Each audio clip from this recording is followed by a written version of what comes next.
سلام علیکم تماشابینا. باز ما در ناحیه شکوشیم هستیم. گفتم از سیامکه کنم автоира. روزی هفتمی حوزی مرکزه.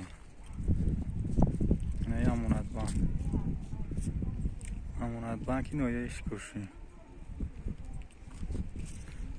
ولی už nalog میشه.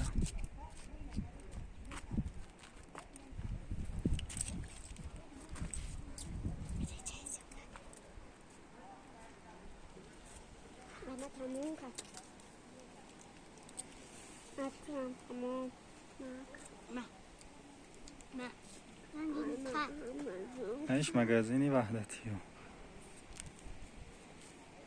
از ما پیش سیام کنم بعد میفرستم.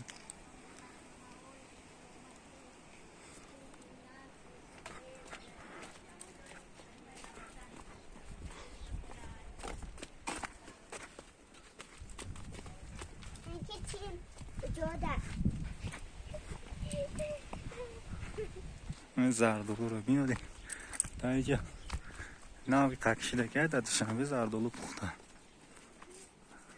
ولی نه دوشنبه تمام شد باید روی میکنی نه زردالو غورک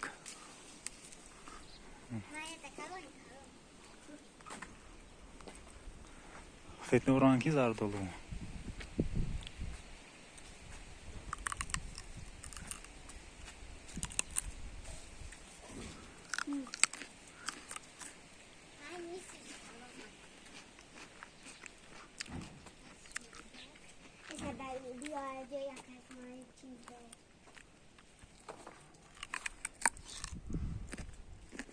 نمی زردالو